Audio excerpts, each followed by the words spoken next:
ટૂરમાં અમે જનરલી જતા નથી. જનરલી કેવું કરીએ કે ટૂર હસ્તક જ ગાડી બુક કરાવીએ અને પોતાની રીતે ફરીએ, કેમ કે ખાવા પીવામાં જ્યાં જતા હોય ને ત્યાંનું કલ્ચર એન્જોય કરવાનું એમ, કે ઇન્ડિયન ફૂડ નહીં શોધવાનું, ત્યાંનું જે બી ફૂડ હોય તે શોધવાનું. સંજયભાઈ was never part of the itinerary. Avani હસ્તક બુકિંગ કરાવેલું અને કોણ આવે છે તો કે ભાઈ અવની આવે છે, અને આવતા પહેલા પૂછેલું કે ખાવા પીવાનું આજુબાજુ બધાને રેફરન્સ લેતા હોય. યુએસમાં તમે જશો, ખાવા પીવાનું બહુ એક્સપેક્ટ નહીં કરતા. પીઝા મળશે, બ્લેક કલરનું પાણી મળશે, કોકોકોલા કે પેપ્સી, આના ઉપર જિંદગી ચલાવવાની. જ્યારે થાકી જાઓ ત્યારે ઇન્ડિયન રેસ્ટોરન્ટ ગોતીને ખાઈ લેવાનું. ટૂર સ્ટાર્ટ થઈ. ખાવાનું ભલે જે બધાની જેવી કમ્પ્લેન હોય છે, પણ ટુ બી વેરી ફ્રેન્ક, આટલું બી ફૂડ મળવું ને એ ખરેખર ભગવાનના નસીબ તારા લઈને આવ્યા છે એ કહેવાય. બધા જ સદ્ધર છીએ. $200 કે $300 મેક્સિમમ ખર્ચો થાય. તમારે જો તમને ન મળતું તમે પૂછો ને, તમને એ બધી વસ્તુ અહીંયા મળી જાય છે. એટલે ભલે કાલે કમ્પ્લેન થઈ, બટ ખરેખર એ કમ્પ્લેન નહીં હતી.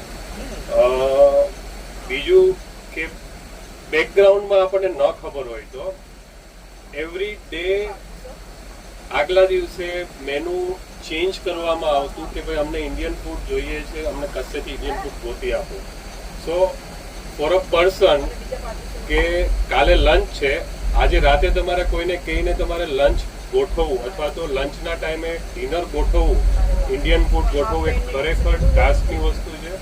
જે તમે ખરેખર પેલું કહીને પાણીપુરી ખાવી, પાઉંભાજી ખાવી, એ મળવું અઘરું છે. એમ દિલથી ખવડાવ્યું છે, દિલથી પીવડાવ્યું છે. એનો કોઈ હિસાબ કોઈએ પૂછ્યું નથી, કોઈએ માંગ્યું નથી ને કોઈએ કઈ કીધું નથી.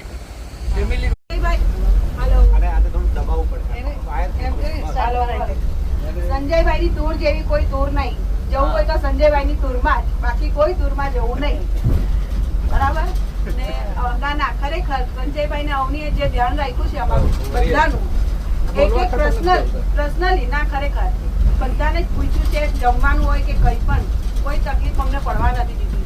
અને બધી ટૂરમાં કેવું હોય છે કે પાણીની બોટલ દિવસની એક જ આપે, કે સંજયભાઈ દિલ ખોલીને દારૂથી પાણી બધું જ આપે.